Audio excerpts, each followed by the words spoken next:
3 Lives 3 Worlds, 10 Miles of Peach Blossoms. By Tangqi Gongzi. Translated by Hamster 428. Chapter 4. Donghai Shuahun leads the way, the little doe skips in between, and Yehua holds my hand following behind. That small lie of mine was half for his little doe's sake. He could have just played along, but instead he chose to oppose me. He sure knows how to annoy the heck out of someone. I don't care to bother keeping up with appearances anymore, so I use a spell to push him away. He only grins and uses his own spells to stop mine right back.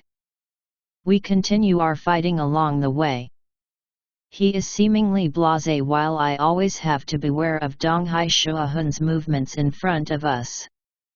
Because my attention is split, I end up losing miserably. It's only recently that fourth brother told me fairies nowadays are far below ones from ancient times. Nobody practices anymore, they all spend their time idling around. It makes one sad to see the arts deteriorate so much. That's why I never thought Lord Yehua's aptitude would be so great. The arts deteriorating my butt. Donghai Shuahun turns around with the same merry face. His eyes are still focused on our locked hands. Me lord, envoy, the main hall is just ahead. The little doe cries out in excitement and runs to hold my other hand. He then quickly changes into a dignified, important little prince of heaven as he steps in. If I really think about it, I am Yehua's wife up in that sky palace, so I guess such grandiosity isn't pushing it. Earlier today I asked Jian for a seer reading. He said today won't be a good one since it's incompatible with my birth date. The gold-gilded and jade-carved palace appears before our eyes. I'm feeling a headache coming. Inside, everyone's face is full of anticipation for the party to start. As Yehua appears, they all unanimously kneel on the two sides, making a path in the middle that leads straight to the head seat. They don't rise until after the three of us are seated. Then everyone takes his seat and the feast begins. The immortal sitting closest to us comes up and invites us to some wine. After giving some to Yehua, he turns to me and says, "What an honor to even meet Lady Sujin here."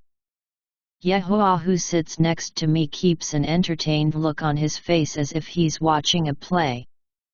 I'm somewhat embarrassed to have been called that. Donghai Shuahun's face turns pale. He keeps winking to the other immortal, who thinks himself honored.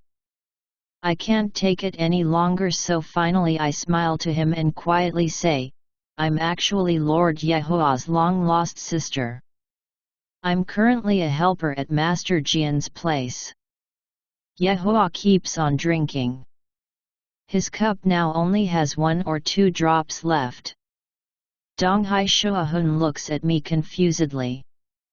The other guy looks as if he's just swallowed a dead fly. The cup he holds is still full and he's now in a stalemate position. He struggles for a while and finally says, "I have such poor sight. I'll punish myself with a cup of wine." "Right, I'll punish myself with a cup." I smile, it wasn't that big of a deal, and drink with him. Dishes are now coming out. Because foxes are sharp with their ears, as soon as I put my wine cup down I can hear whisperings from all around. Someone says, "It's a pity we don't get to see the lady today." But the envoy from Master Jian's is giving us many interesting topics too. Why do you think the lady didn't show up today? Is it because she knows Lord Yehua and Bahai Shuahun are also coming? Someone else says, "What he says makes sense. From what I see, something's definitely wrong when Master Jian sends an envoy in place of the lady. Don't you all see? The strange Jian must have been offended that Donghai Shuahun didn't invite him.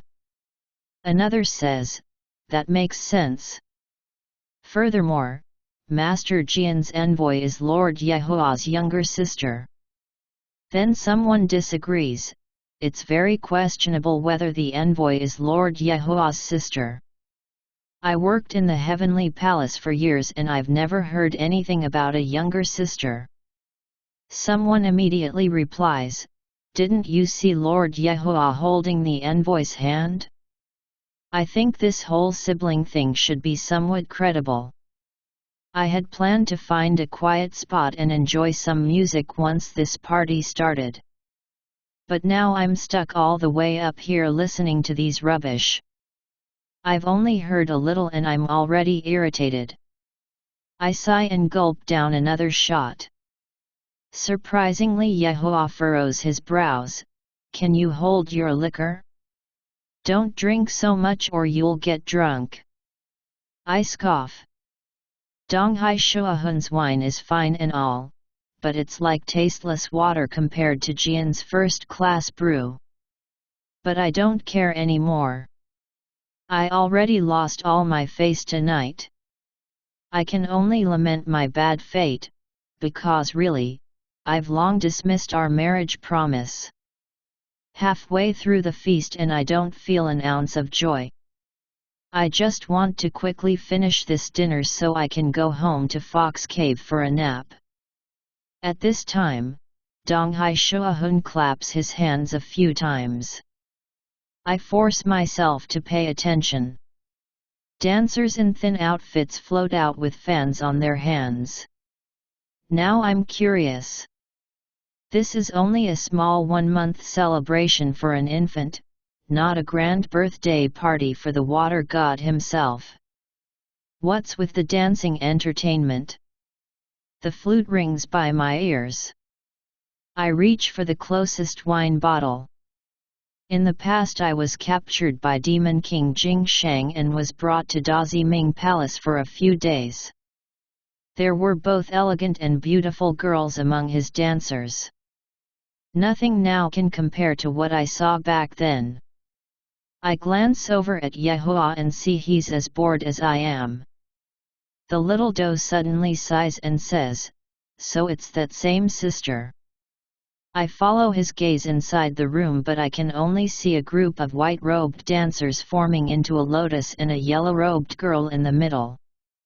That one doesn't seem extraordinary either, although there's a slight resemblance to Donghai Shuahun. I can't help but to turn and look at Donghai a few times. He coughs and abashedly says, she's my sister.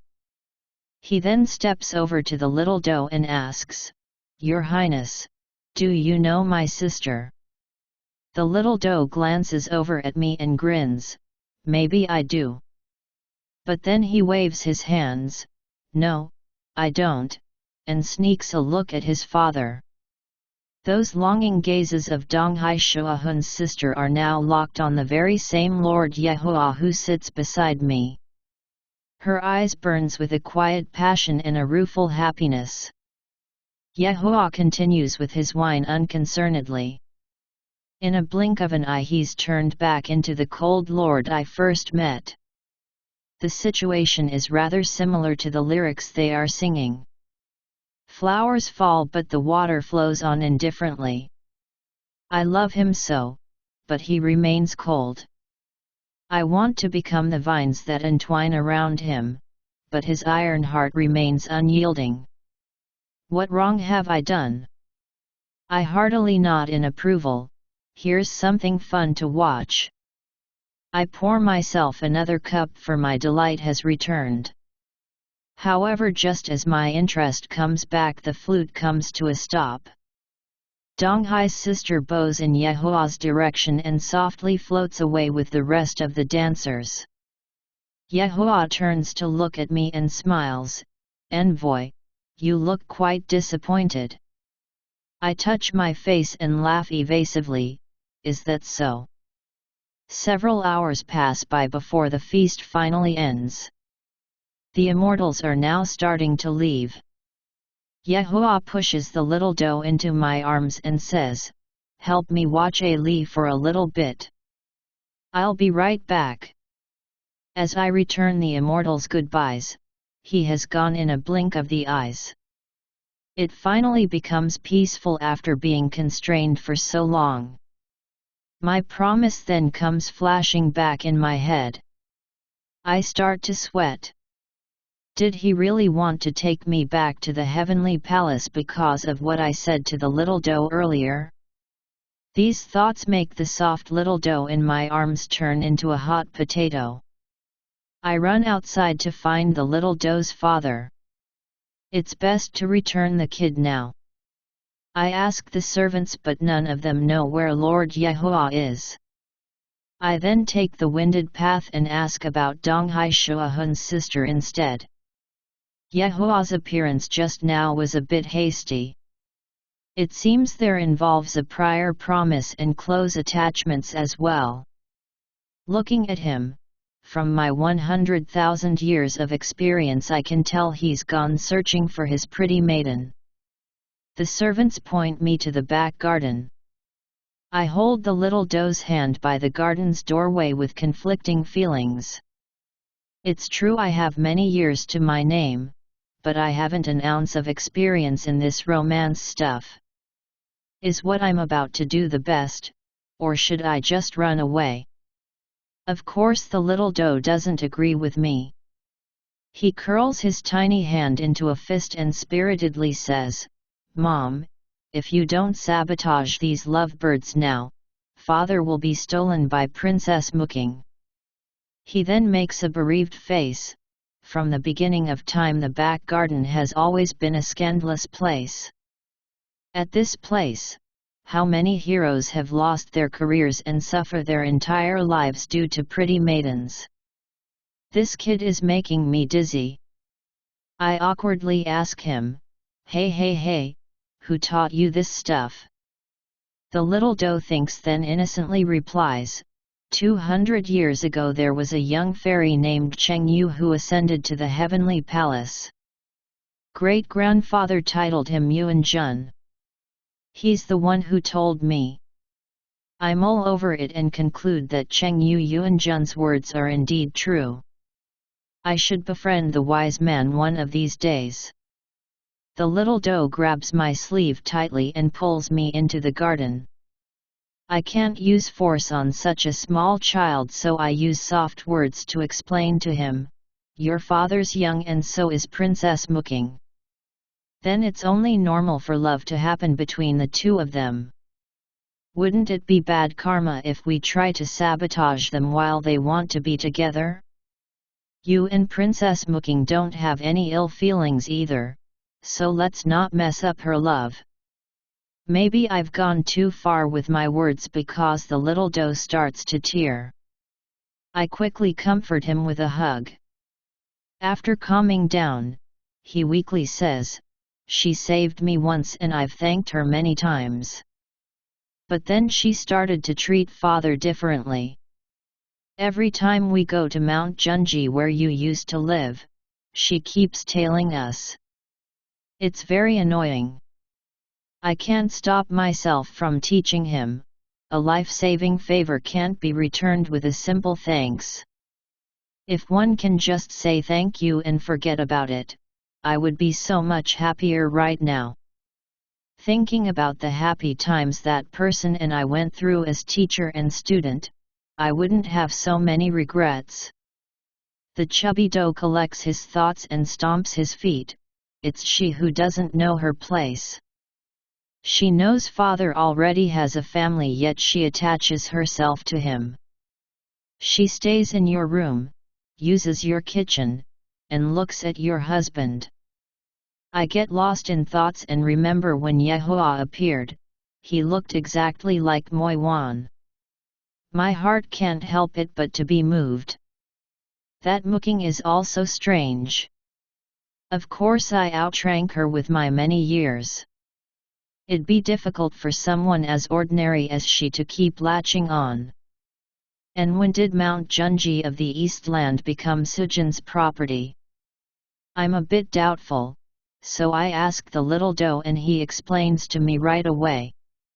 I get the basic gist of things from the mumble-jumble he spews at me. It turns out his real mother isn't Yehua's mistress Lady Sujin but instead a human from the mortal realm.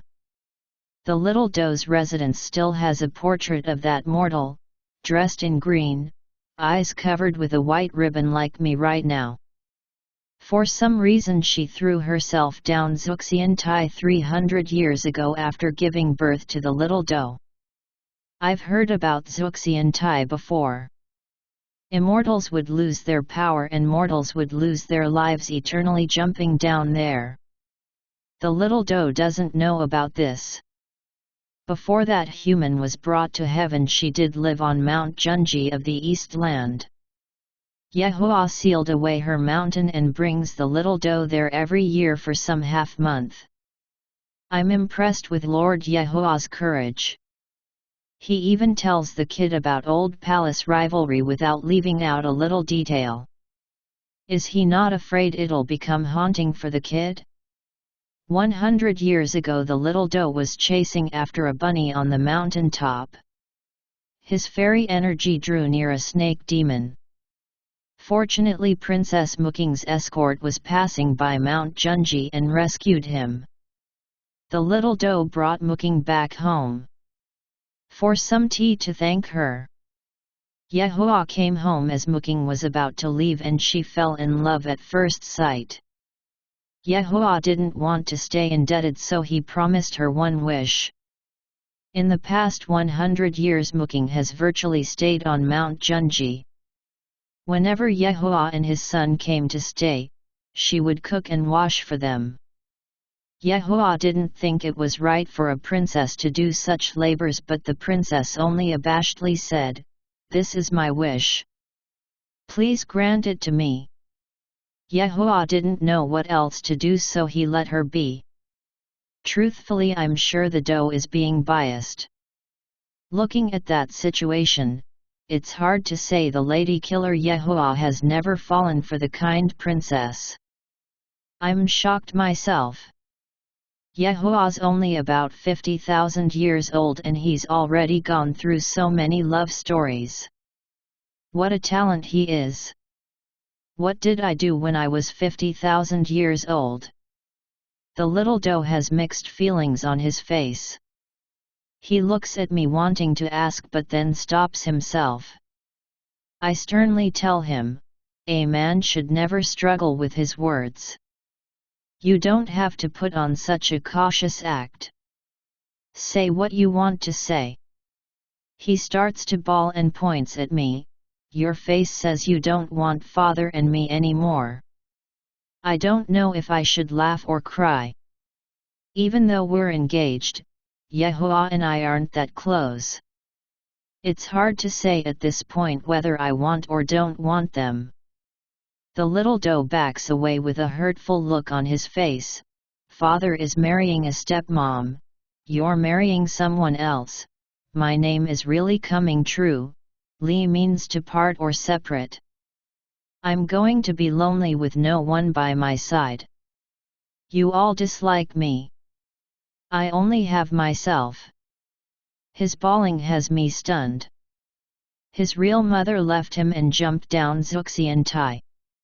Since he was still so young he would have many unanswered questions. It hasn't been good for him to bottle those feelings up. I quickly smile and pull him in for a hug. Since I'm your mom, of course I will always want you. But he still continues with his accusation, but you still don't want father. If you don't want him, he'll marry Princess Muking. If he marries Muking, they'll have another baby. Then they won't want me anymore. And he goes on to cry again. My head starts to hurt.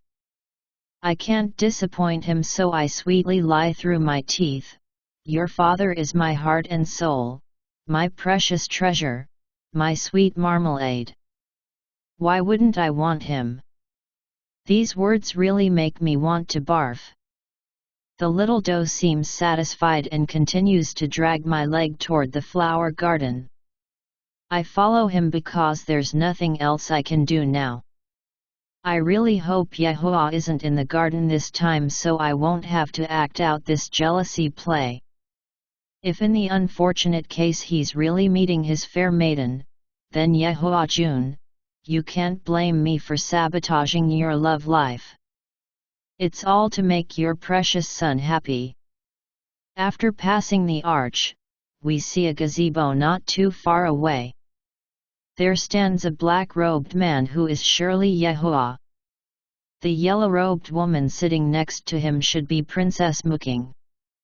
I've guessed correctly. He really did go to see his pretty lady. The little doe shakes my arm. Mom, it's your turn to go upstage. He seems too delighted. I feel a migraine coming as I think about what to do next. Out of everyone I know, only my eldest brother Baeksuan is the biggest player. What does my sister-in-law do every time she punishes him for his deeds? I am now trying to remember. First are her eyes. They must be cold, sweeping over the cheater from head to toe while treating the other woman like thin air. Then come her words. They must be vague but you must be the one to say them. I think this is quite good. If you like, you can keep her. I'll have myself another younger sister.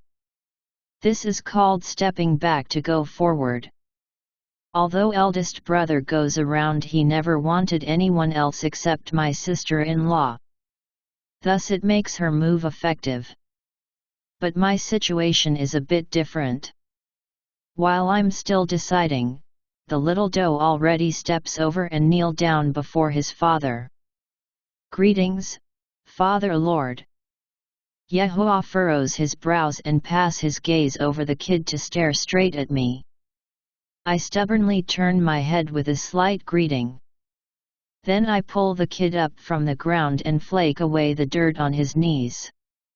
I hold him in my laps and sit on the beauty chair.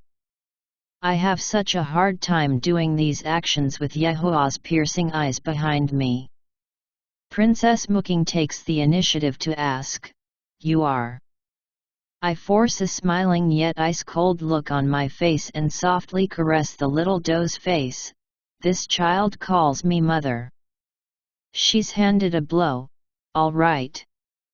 I do feel a little guilty. Muking isn't bad looking. She's not as fair as Princess Elushiu from the South Sea, but she can be seen as a beauty nonetheless. It's bad karma to be doing this to her while the two of us share no ill feelings. I keep on acting through my discomfort. Using my smiling face and ice-cold eyes, I say, "Dark breezy nights as this really entice one to come out here for some enjoyment. Wouldn't you say so, Mimi?" Yehua leisurely leans against the gazebo column and watches my tricks. The little doe is thoroughly confused as he turns to look at me. I playfully push his forehead with my finger and smile. The sky is dark, the earth is clouded. A flower blossom wants to escape the wall. Then I face Princess Muking and continue, "Mimi, is that not right?"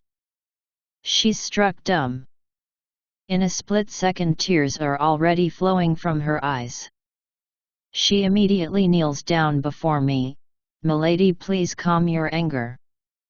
I didn't know you would be arriving here. I wouldn't dare to be called your sister. My love for His Highness is one-sided. I really am not hoping to have anything from him.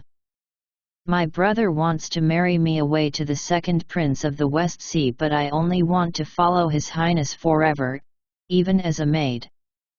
I'm not hoping for anything more. Please grant me this wish." So that's what's going on. I'm now touched by this passionate love. My tears fall a few times as I think about how to arrange her into heaven's palace. But then I remember it's Yehua's household business anyway. After thinking for a long while, I can't help but to sigh and carry the little doe away.